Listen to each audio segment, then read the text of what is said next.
Hey there, True Crime Podcast fans. It's Patrick and Jillian from True Crime Obsessed. Each week on TCO, we recap a true crime documentary everyone's talking about, and we do it with heart, sass, and just the right amount of humor. So if you like the kind of podcast where two good friends chat about a case in a thoughtful way that centers the victims, you really gotta check us out. Yeah, we cover the well-known cases that you hear about in the news and the underreported cases that desperately need more attention. For almost 9 years, we've been one of the most popular true crime podcasts out there. We have over 30,000 five-star reviews on Apple Podcasts, and our brand new YouTube channel has over 50,000 subscribers watching our full-length video episodes too. So find and subscribe True Crime Obsessed wherever you get your podcasts.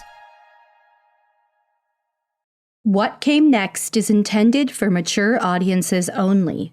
Episodes discuss topics that can be triggering, such as emotional, physical, and sexual violence, animal abuse, suicide, and murder.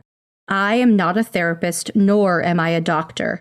If you're in need of support, please visit somethingwaswrong.com/resources for a list of nonprofit organizations that can help.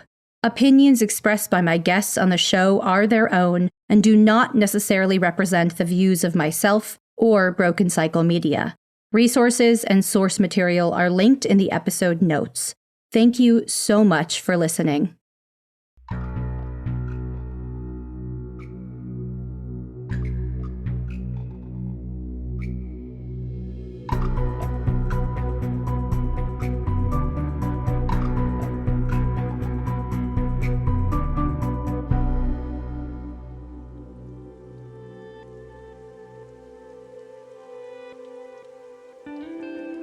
J.E. Reich is a journalist, editor, survivor, and victim advocate.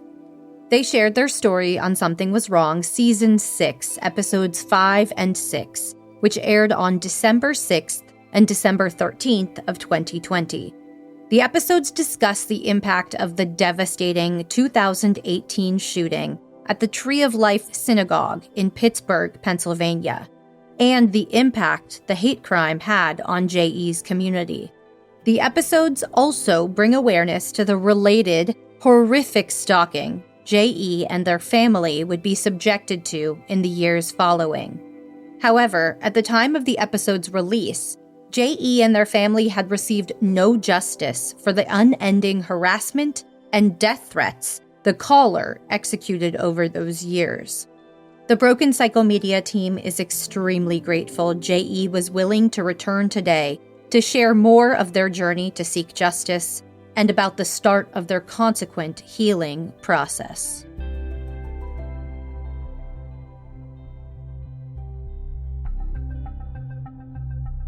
My name is J.E. Reich. I'm an editor and a journalist. I'm also a fiction writer and nonfiction writer. I currently live in Boston with my partner, our cats, and a very fiendish dog. I was on Something Was Wrong Season 6 for a 2-part episode where I discussed my experience with the Tree of Life synagogue shooting of 2018. It was and still is the biggest massacre of Jews on U.S. soil in U.S. history. 6 months later, there was Poway in California, around San Diego. You never hear about that anymore. People barely remember Tree of Life anymore. To say it's unsettling is a disservice.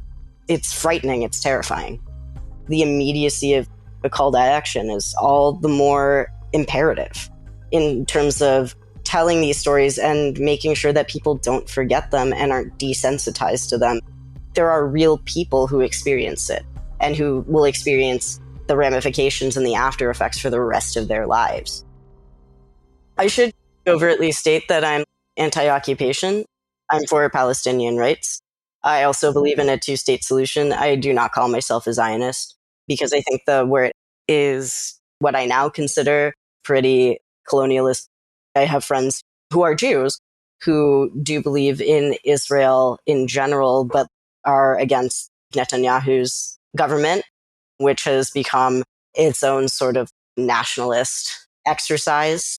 So I do want to be overt and upfront about that. Of course, it's difficult to talk about these topics and to do it any service because it's so serious and so many people are being harmed. Just to be clear, I do not agree with anything that the Israeli government has done. But we're three Jewish people on this recording, and the anti-Semitism obviously plays such a piece in what we're going to discuss. These difficult nuances and layers to all of this, which is complex. Exactly. The shooting happened on October 27th, 2018. It was 2 years and some change afterwards. When we recorded those episodes, we were in the middle of high pandemic. And in Pittsburgh, we were also feeling the ramifications of the murder of George Floyd. A few months prior to the shootings, there was the death of Antoine Rose II. He was a young adult who was murdered by a police officer who I believe was acquitted. We'd sort of see these headlines, unfortunately, constantly. They just pass through the news cycles now, and we don't always get a sense of how many people and how communities at large can be impacted by these events. It was a really brave time for you. I don't even know how long it was between when you submitted and when I contacted you. I think it was pretty quick. It hadn't even been that long since the shooting had taken place, and the fact that you had spoken out already. Not everybody's able to do that, even in writing. By you doing so, it was very inspiring. Thank you. On Something Was Wrong, I discussed the aftermath, which included a stalker targeting me, my mother, and my stepfather, who had threatened my life, fantasized and spoke at length about how she would do it in multiple ways, like cutting my head off. Of course, she invoked a lot of Holocaust imagery, which lasted for a number of years. 80 to 90% of the calls were directed at me, even though they were made at my stepdad's phone. They almost always began with her using my first name, which is not the name I used for my byline. So she did do some investigating to figure out what that was. What we think happened was she read that Vanity Fair essay. They had reached out to me to write that the day after the shooting. I think it was published 2 days afterwards. We think she read that essay and then figured out my stepfather's office phone number from when he worked at Tree of Life, and then was able to attain his cell phone number from his answering machine from Tree of Life, because for months and months, the bills were still paid. Things in the building worked. And we're here today to give an update on that, which includes some sort of justice. I remember I felt very safe and secure during the initial recording of those episodes. And before those episodes were released, the podcast blew up. When we were recording, I had an idea of what the reach would be. That was wild. I had been on podcasts before, but it was stuff about like Buffy the Vampire Slayer, which is still amazing. But those were comedy podcasts. I wasn't sharing these types of things about myself. When I tell stories about myself, it tends to be through writing. There is some level of control that I have in the sense of a traditional writer-editor relationship. When I pitch a personal essay or something like that, obviously this is a different kind of medium. It was a very positive experience for me, and to be able to get my story out that way in a way that I had never done before.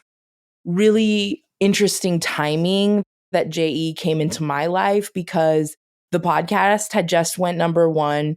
That happened to have happened the week or two before their story was going to air. Insane time. But getting to interview JE was this major moment for me. I felt so incredibly honored to work with them and share their story.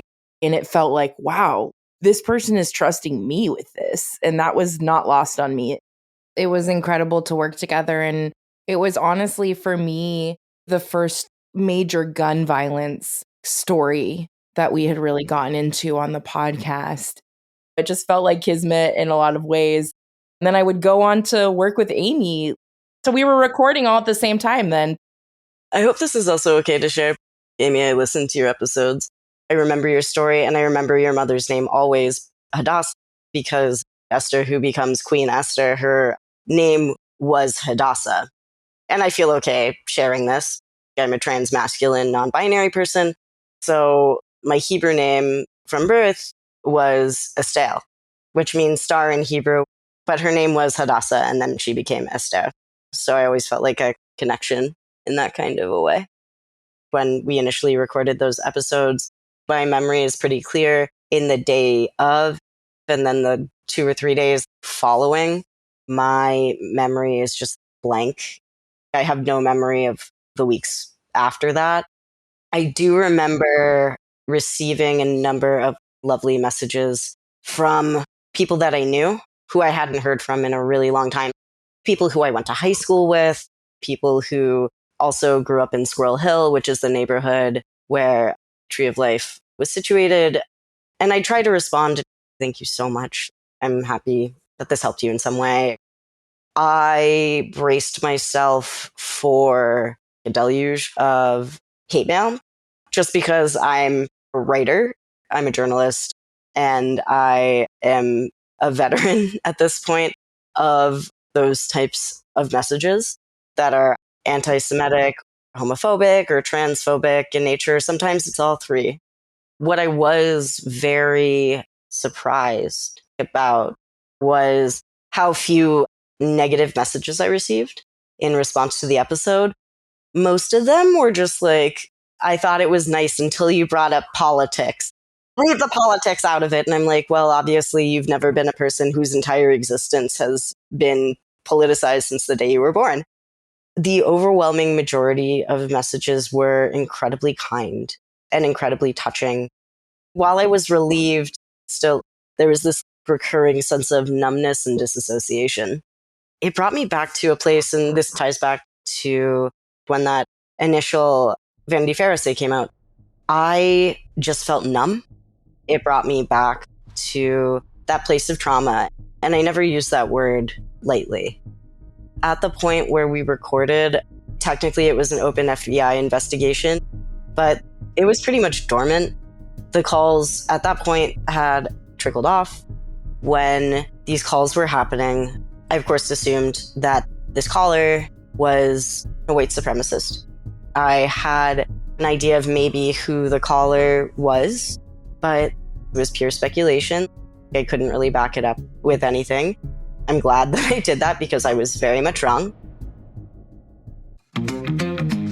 Hey there, True Crime Podcast fans. It's Patrick and Jillian from True Crime Obsessed. Each week on TCO, we recap a true crime documentary everyone's talking about, and we do it with heart, sass, and just the right amount of humor. So if you like the kind of podcast where two good friends chat about a case in a thoughtful way that centers the victims, you really got to check us out. Yeah, we cover the well-known cases that you hear about in the news and the underreported cases that desperately need more attention. For almost 9 years, we've been one of the most popular true crime podcasts out there. We have over 30,000 five-star reviews on Apple Podcasts, and our brand new YouTube channel has over 50,000 subscribers watching our full-length video episodes too. So find and subscribe True Crime Obsessed wherever you get your podcasts.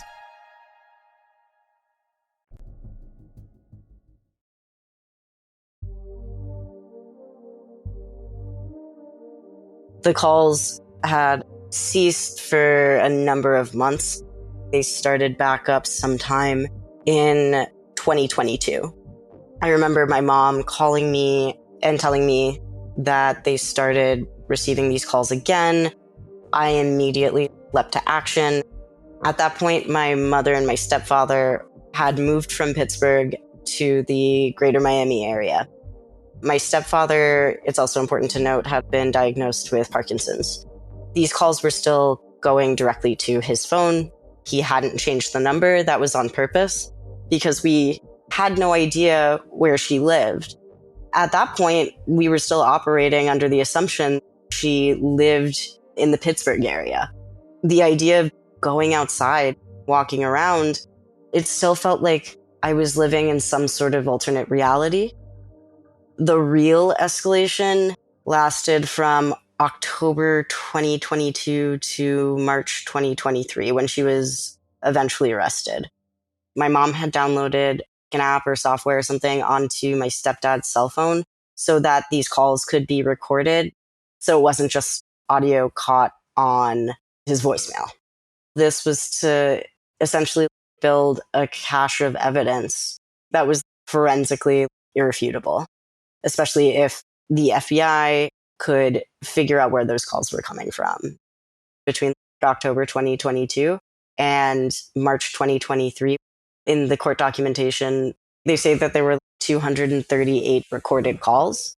That number only represents the calls that were recorded and that were admitted as evidence during discovery. That number is only a fraction of the calls that she made in total, meaning there were hundreds of others that she called and then hung up, or called and then we missed.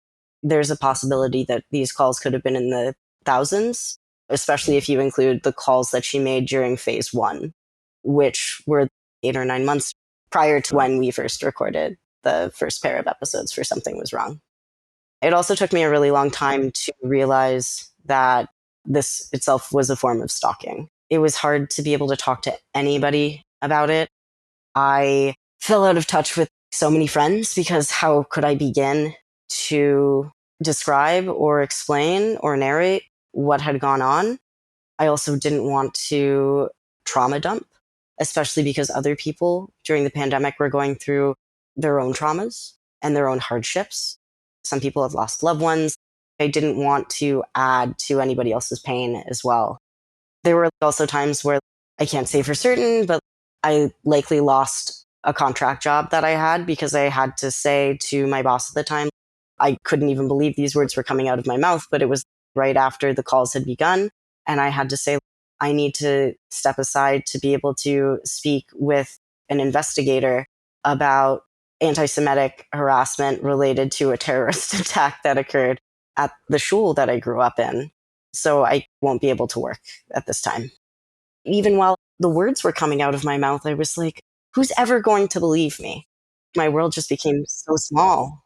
And even now, if you total it, this has been 5 years of my life. That's a substantial chunk of my life. I'm 36 years old now. How do I talk about anything that happened to me within the past 5 years without somehow touching on that? And I don't want to make people feel uncomfortable. I don't think it's fair that it's something that would make people feel uncomfortable in the sense of what this was a hate crime. This was stalking. This does happen. It happens every day. But at the same time, when you're just socializing, you don't really want to talk about this stuff. It's just really hard to figure out how to navigate. I always carry this with me. It's not like I can escape it in any way. At that point, the investigation was taken over by the Miami FBI field office. The agents who essentially investigated the case and were able to identify who this caller was were really, really wonderful. We did find out that she did not live and was not based in Pennsylvania or in Florida. She was actually based in California. We still don't have solid proof as to how or why she came to become fixated on us or me. Because it was an open investigation, there was little that we could be told. They didn't say anything as to how she was able to call us and not have a traceable number. What was interesting is at the beginning, there was some sort of device that she used to sort of mask her voice to some extent. But towards the end, she stopped using that, so you could pretty much hear her voice clearly. They pretty much got identified her, and then I just remember in March of 2023 receiving a call. I think it was first from my mom and then from the FBI liaison, who was one of the agents, saying that she had been arrested. It was in the middle of my workday, and I took a 10-minute break, and I just sat with it. I felt like I was a passive figure in my own life. I guess it's a form of disassociation. This was a recurring theme. I do know that she was let out on bond. So even though she had been arrested, she was still allowed to live free in the public. So there was a period of some time in which she was just able to live her life. When she was first arrested, I found out She had at least 2 machetes in her house. And I just kept thinking about how many times she had left messages. She had talked about cutting my head off. The idea that she really had that weaponry at the ready. And if she had wanted, she could have driven across the country and done exactly that. I think of those machetes a lot, actually. And then she was arrested again over a domestic act of violence. She had thrown a heavy object at her partner. So she was arrested and then eventually extradited to Florida, where the court proceedings ultimately took place. That's when we entered the discovery phase. During that time, I was not allowed to put anything in writing about anything that had happened. Like if I wanted to write about the experience for some reason, I couldn't do that. I don't think I would have done that at that time anyway, just because everything was so raw and new. What was there to really write about? At least that's what I thought about at the time. I couldn't send an email mentioning anything about it. I couldn't say anything on social media. I stopped using social media for the most part. It was sort of like I was living on two respective planes of being. One in which I was living my life completely disconnected from what was happening, and the other one where I was fully enmeshed in it. It paralyzed me and isolated me. It affected everything in my life. I couldn't really talk about anything with anybody because I was terrified of somehow ruining the case. It wasn't until 2024 when things started to take off. During that time, during discovery, she was assessed for competency. It horrified me, the idea that if she wasn't competent to stand trial, but was made to stand trial anyway, that's inhumane. So it was important to me and also my mom and my stepdad that she was given a full psychiatric assessment. She underwent one assessment initiated by the prosecution and then another one by the defense, which we were totally on board with, just to be safe. As far as I know, there were definitely undiagnosed mental health issues, which she received treatment for and is currently receiving treatment for. During that time, I was under a lot of stress myself. For the first half of 2024, my partner and I had lost a pet. I was dealing with some health issues. In the 3 months leading up to what eventually was the sentencing hearing, I started to experience issues with my heart health. I would wake up in the morning, I could feel my heart beating in my chest. And I have like generalized anxiety disorder, so I understand symptoms related to that, but this was something entirely different. She did plead guilty. The majority of cases that are brought to court, the defendant does plead guilty. There are reasons as to why that happens. There was overwhelming hard forensic evidence that did show that these calls were made from her residence. There were hundreds of recordings. It was very, very clear that she was guilty of the crimes that she was being charged with, one of which was a hate crime. My responsibility was in delivering my victim impact statement. It was important to me that the right sentence was given. It was also to my mother and my stepfather, because they had also been so severely impacted over the years by what the caller had done. It almost made me feel better to think about it in those terms, to think that I was not just doing this for me, but for somebody else, so that it would strengthen my reserve. I have generalized anxiety disorder. So the last thing that I wanted to happen was to have a panic attack in the middle of the courtroom and be unable to do what I needed to do. Because it wasn't just what I wanted to do, but what I absolutely needed to do. My partner and I flew in on a weekend night before the sentencing hearing the next morning. We landed around midnight, so we were obviously really tired. We checked into a hotel, woke up the next day, got ready. It was incredibly hot for that time of year, even for Miami standards. If you're somebody who is trans or is gender nonconforming, you might understand this. Especially in Florida, it was really, really important that I presented as well as I could. I was meticulous about the outfit that I wore, just because, especially in a state like Florida that is anti-LGBTQ and has codified LGBTQ legislation. It was just very important that I looked meticulous. I just almost treated my clothing as a suit of armor. If I looked confident, then that would help fortify me rather in terms of the tasks that I had to do that day. I remember driving with my partner in a rented car to downtown Miami. Parking is horrible in downtown Miami. So we had come up with a game plan about where we would park, what we would do, how far it would be. We had to leave relatively early. I feel like it might have been 2 hours before the hearing would begin. I remember calling my mother after we had parked and meeting up with her and going to a Starbucks right near the courthouse. I remember reading over my victim impact statement and just looking around the Starbucks, thinking how strange it was that people were just going about their day. And in the midst of all these incredibly ordinary activities, and how we were carrying this invisible weight that nobody could really see. I remember going into the bathroom and staring at the mirror, breathing deeply, intermittently closing my eyes and then looking back in the mirror again, just because I couldn't believe what I was about to do. We all left our cell phones in our cars. We weren't allowed to take them into the courthouse. I just had a bag that I always carry with my victim impact statement in it. There's a necklace that I always wear that my mother gave to me on my B'nai Mitzvah. She had received it on her Bat Mitzvah. So it's sort of like a family heirloom in the making. I've worn it almost every day since I got it when I was 13. And I remember taking it off and then putting it back on again and just clenching it in my fist. At one point, I opened my hand and I saw the imprint of that mezuzah on my palm. And I kept flexing my palm the entire time, thinking of those words etched in a place that's deeper than skin.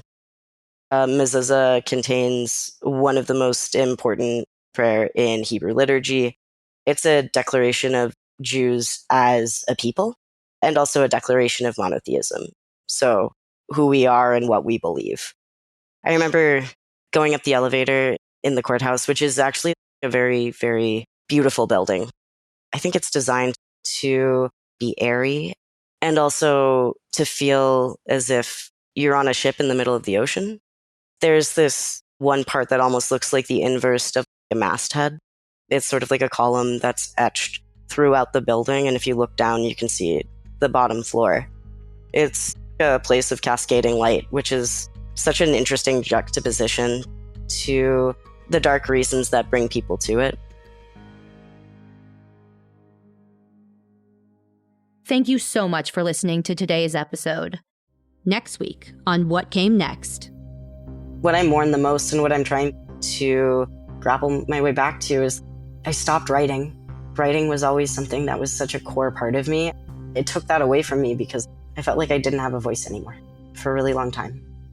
The first real thing that I wrote of some significance or substance, at least to me, was the victim impact statement. The printout, the one that I have in front of me, is the one that I actually read in court. I'm here in court today, here in front of you, to make my existence absolute. On paper, I'm victim number 3, but I am not an abstract. I'm not an idea.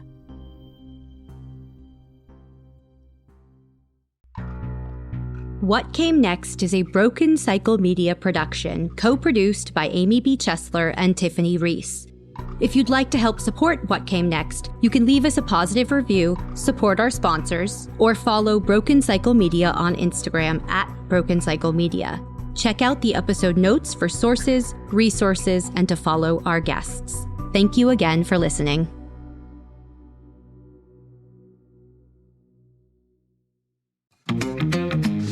Hey there, True Crime Podcast fans. It's Patrick and Jillian from True Crime Obsessed. Each week on TCO, we recap a true crime documentary everyone's talking about, and we do it with heart, sass, and just the right amount of humor. So if you like the kind of podcast where two good friends chat about a case in a thoughtful way that centers the victims, you really got to check us out. Yeah, we cover the well-known cases that you hear about in the news and the underreported cases that desperately need more attention. For almost 9 years, we've been one of the most popular true crime podcasts out there. We have over 30,000 5-star reviews on Apple Apple Podcasts, and our brand new YouTube channel has over 50,000 subscribers watching our full-length video episodes too. So find and subscribe True Crime Obsessed wherever you get your podcasts.